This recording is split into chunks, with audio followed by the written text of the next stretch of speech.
you already. They can Google you. There's lots of information out there. So we're going to focus on the relationship between you guys and how you guys are connected. And it's one of the wonderful things about the cannabis industry is that we have a lot of companies that are doing successfully and they're helping others. And it's just a beautiful community of like success and help, and it just kind of goes round and round. So this is one of those stories. You want to quickly remind the audience who you are? Sure. I'm Josh Kessleman. I'm the founder of Raw Rolling Papers. Yes, everybody knows Josh. But Aaron, our audience doesn't know you yet. Tell us about Aaron for a second. What's up, everybody? My name is Aaron Thurmond. I'm a closing capital E. The name of my company is PiF Cloudz. And I'm here to talk today about my product, PiF Cloudz, using nicotine tobacco-free vape pen. We've been selling it in smoke shops and cannabis dispensaries here in New York City. And just recently we branched out to New Jersey, so we're finally into another state. So that's a little bit about me. So you're in your second state? Yes, sir. So you're a you're an MSB, multi-state brand.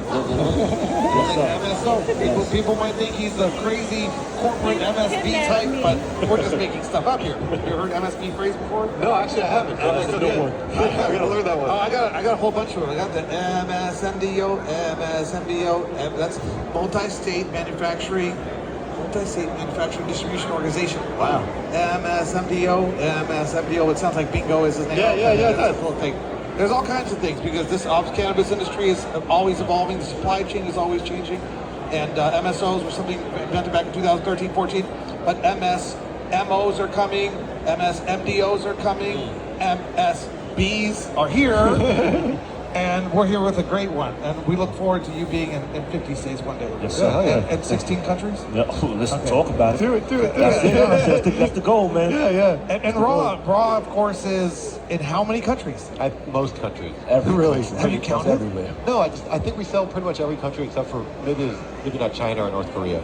But otherwise, we pretty much sell in every country, I think. Okay, I'm going to take that as a challenge because you pick the country that you're not in, and I'm taking it there. That'll be fun, North Korea. We're going to open up North Korea to Raw and China. Please don't. But you're not in China? Oh, they have Raw there, but I don't think it's real. Oh, okay. That pisses me off. I Okay. know. Deep breath. Okay. But we're here to talk a lot about Raw. Obviously, everybody knows Raw. You guys are tremendous success. You're a pick and shovel. Well, I don't think you started as a pick and shovel for the cannabis industry, but you guys have built up and you're a really great company. And that allows you to do a lot of public service, kind of charitable stuff as well. You got to give back. We've given back in direct cash contributions. We've given back over $3 million. In total contributions, including other things where we give away products and stuff, I'm pretty sure it's over $4 million. Right. You got to put your money where your mouth is, man. If you do well, you got to give back. That's the way it's always been. And that's the way it always should be, you know? And that's how you guys are connected, because Raw gave a whole chunk of money to Justice Foundation. We won a bunch of money in a lawsuit. It was a freaking ugly suit. Ugly. But in the end, the jury awarded us over $1 million. And when we decided we were going to take the net proceeds from the lawsuit, what we actually got, and donated it away. And so we gave $100,000 to the Justice Foundation for grants. And he got one of the $20,000 grants. And he was able to turn that awful negative. It really is awful. He was able to turn that awful negative into a positive. Yes, sir. Which makes me so freaking happy, man. Taking something that was yuck and turning it into yay! It's freaking amazing, man. Now that's the best you can do in life, you know? We don't need to talk about the lawsuit, but did they sue you or you sue them? Originally they sued us, and then we countersued them. Good. Yeah. Good. Hopefully you got legal fees as well. But we don't need, I'm an ex-lawyer, so I like knowing those little details. But so how did you find out about this program? How did you get involved with it? So they put there was a call that went out. They put up on the website. I seen for the Raw Justice Grant. Right. I was already being familiar with justice by going to different events. They were always out. Miss Sherry Murray Power, one of the big shout out to Cheryl. She was already doing the work in the community, reaching out to legacy operators. I've been in the cannabis business my entire life. Right. Where are you from? Like what part of New York? I'm born and raised in Long Island and Queens. Okay. I like to say I'm from Earth. Right. But That's beautiful. More specifically, I'm from Long Island, and I grew up between Long Island and Far Rockaway, Queens, and Jamaica, Queens. Are you about 40? I'm 50. So. I'm 45. Okay, so 45. so you were, because we were shipping from Tucson and San Diego to Boston and New York back in the 90s.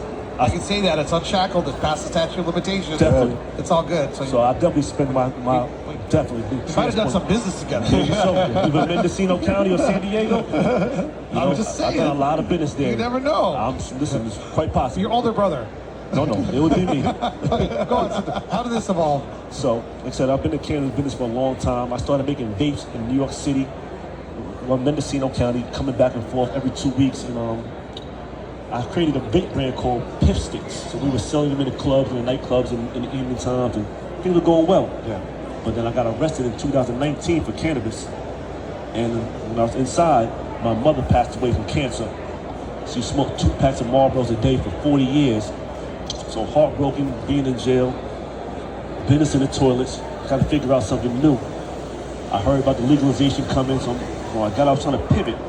And I came out with this because I wanted to do something that was a little different in the industry. You know, I looked and seen the space, I noticed that there was nobody really addressing some health concerns. Everybody was worried about, making money, everybody's just cannabis, but nobody's really thinking about lung health. Interesting. So that was something that was near and dear to me. I don't want anybody else to have to suffer the way I suffered with losing my mom. And PiF Cloudz is born. Thank you for running into the Justice Foundation, then the generosity of Mr. Kessleman. It changed everything. So we already had the product, but his generosity allowed us to finalize. We do a lot of what's the word I'm looking for? Product improvement. Okay. We able to make the product better. Ask him. He's a business expert. What is the right word for that? As you He evolve was your able to product. finish his R&D. He was able to get it to market, finalize it. I'm sure it's the same thing with you that is with me. Whenever I make a product, there's iteration. Yes. V1 sucks. Yes. It's just the way it is. We learn a lot from it, though. We get feedback. Then you make V2, it gets better. And V3 is where usually the sweet spot is, where you really start to get it. And from there on, as long as you continue to improve, the product keeps getting better and better and better and better. And that's probably a real strong iteration. It's probably 7th generation or something like that, maybe 8th. So now you got a product that is probably bang freaking on. And little nuances you'll use over the years to make it even better. Yes. I probably wouldn't even notice it. It was probably already made, And so what kind of reception are you getting at the dispensaries and from the customers in New York? I sold out every place we've been. I know, isn't that great? That's Not awesome. a place we ever sold out. Yeah. Our producer's gonna take this at the end. He always I grabs would something. love to, please. So you sold that every place, and now you partnered with a manufacturer in New Jersey? No, we haven't partnered with anybody yet. We just picked up a new dispensary in Jersey. Okay. So- But you have to manufacture in New Jersey to be No, in the... this is no. This is borderless. This is Okay. it's non-cannabis. Okay. So we can go anywhere. We manufacture here in New York.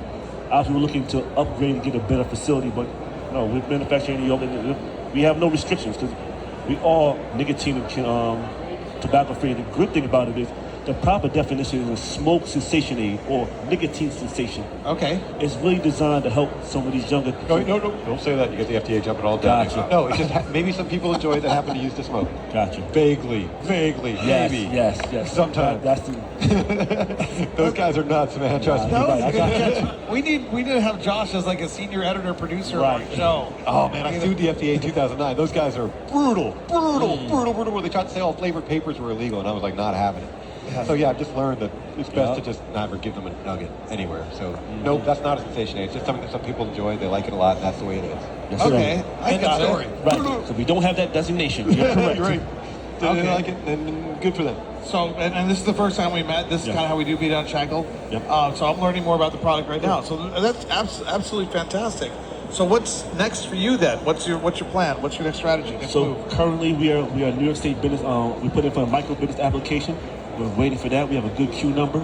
I already have 20 different products that I developed. This is just one of them. Great. We have a whole full line of nicotine and tobacco-free smoking products. We have hookah shisha. We have some really amazing cannabis vapes we were looking to do. Good.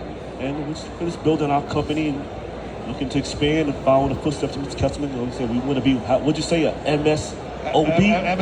MS, I don't know. I was making that up. brand, MSB. Multi-state brand, MSB. Yeah. We'll be an MSO and MSB. Yeah, you know, I'm thrilled and it's good. Did you know all these details about his success and stuff? No, he mentioned to me once, and I was freaking thrilled. Well, you must be so not proud, but I mean, the word is like, he doesn't please. even understand because that money came from a company that happens to sell a lot of tobacco. Yeah. So again, to take that negative, the same kind of thing that happened to your mom, we're taking that negative and turning it into a positive. It's just such a great thing. We need to do. I feel like as humans, we need to do more of this in life. You know. And what other projects? What other charitable stuff is Raw doing? Oh, lots. Could you just throw some things out there? We've done stuff with, besides with the Justice Foundation, we did it with Last Prisoner Project. We gave them about $100,000 from what I remember. Shout Last Prisoner Project. That's awesome. We've even done things in Arizona with cats. You're in Arizona. Oh yeah, we look at that, man. Oh, shit! That's like weird shit. I gotta get me some now. I got some stuff for me. There we go. What is that? Sorry. Okay, so you're Arizona based. Do you know CATS?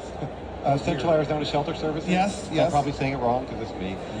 We gave them, I think it was $100,000 again of that money to help with people that are experiencing homelessness that were also negatively impacted by cannabis. Just like me, you know what I mean? I try to help out, like, the goal is to uplift our community. Yeah. In the past, I've done a lot of work in places like Ethiopia, and that's amazing. But now, at the moment, I'm trying to give back to the community that really brought us to where we are. And to me, that's people like him, it's you, it's the people in this room, you know? I wouldn't be here if it wasn't for these people, so I want to get back to them too. So we're really trying to, man, I want to kind of create the world that I want to live in, you know? Right. That's the goal. That is the right spirit. So Yeah. I agree. Well, we do that with Mita. You know, we create thousands of hours, and you know, people can learn little tidbits from watching this show, learning about hearing your experience, your journey and stuff. You know, they gather information. We intentionally give it all away for free. There's thousands of hours of Mita Unshackled content That's online awesome. for people just to learn. Yeah. Like a bud tender with a dream to an owner with extra strategy. Just even here, just being here today, I was reflecting on the fact that like social equity, you know, I like the social equity within the cannabis industry is for the bud tenders. Yeah.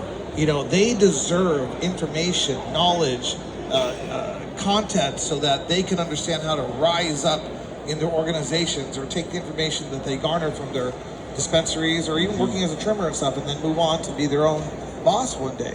Yeah. So it's our own little form of social equity within the cannabis industry. That's awesome. That's kind of a weird thought, but it just came to me today, so I just wanted to share it. But how long in New York for? Probably about, I'll leave after the weekend. I got a spot here. Like I love New York, obviously. Yeah. I got so much family here and I love spending time with them. What did you think of the show? Oh, come on, man. I got to cut the ribbon for the show. Yeah, that was cool. This is a place where where it was not, New York was not that friendly to people like me and you not that long ago. Now I'm sitting here cutting the ribbon with the head of the jab. Crazy, man. It's freaking nuts. Crazy, man. I was watching that and I was like, I hope those things are sharp. Did you check them before? I did not, but I didn't care. It was funny. I was sitting there thinking about the buds I could trim with that. And I was like, I want to be the super trimmer guy, you know? So,